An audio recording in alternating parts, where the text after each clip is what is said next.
Another thing on our mind is I probably have a little bit of concern as herds have got more fertile. The tendency is that we're reducing the amount of black and white AI that we're putting into cows with a view that we only need a certain amount of heifers. And I totally accept that. A lot of guys end up with a heifer glut, and it's hard to kind of pull back. And I suppose more male bull calves because of it as well. Yeah. So we have there's a good bit of sex gone in this year. Like there's been I'd say a pretty major shift onto sex semen this year, Dennis. Yeah.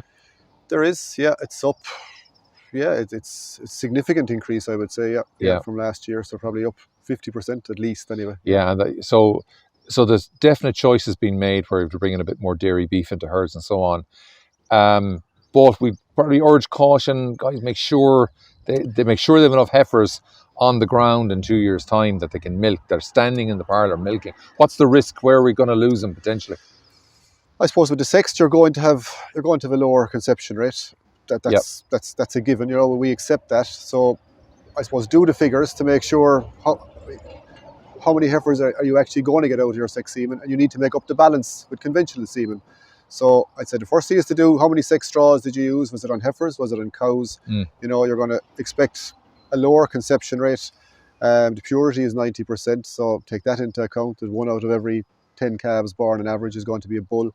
And then do the figures, and how much conventional do you need to use then to make up the balance. And I suppose what we were talking about earlier, Martin, is this idea of wastage. You might, if you say in a 100 cow herd, you want around 20% replacement rate, but you need to breed a bit more than that, because not every heifer calf born is going to end up milking in the parlour in 2.5 years' time. So we need to allow for that wastage. So whether it is heifers getting mastitis, or they just didn't, they didn't come through the spring, whatever, you're going to lose a couple, no matter how good your management is. So we need to allow for that wastage. Yeah, I suppose, and also I think in some herds, sometimes when I see that replacement rate under 20%, particularly in some of the bigger units, I worry a bit on the basis of that we could be carrying cows in those herds that are causing us problems, that are causing both veterinary and health problems, and that we're not being maybe brutal enough. So part of me says, we do need to push out a few more cows to keep the genetic improvement, but also to keep the health status in those herds going on. I suppose it's that balance. We talk a lot about herd maturity, and fertility drives production. Mature cows are more productive than young cows. So we're trying to have mature herds, but you're right. You want to strike that balance. There's no point in having a mature herd, and some of those mature cows being high cell count, infecting young cows, or being lame and unproductive.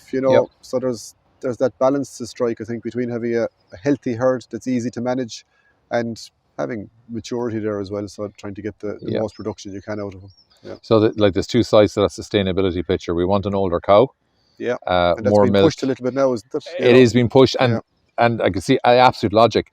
The other side of it is, in a sustainable herd, we want functionality, like that those cows are able to walk, they're able to milk, they're able to eat, they're able to do everything that they're meant to be doing. And that higher genetic merit is driving efficiency through both production and conversion of feed and so on. So there is a balance there, and every farm will be slightly different. So some farm will demand a higher culling rate. Like, for instance, like some guys, they just don't have the facilities yet to carry the cows. They're short in cubicles. There's issues. The loss rate of cows in those environments is going to be higher. So cell count and so on.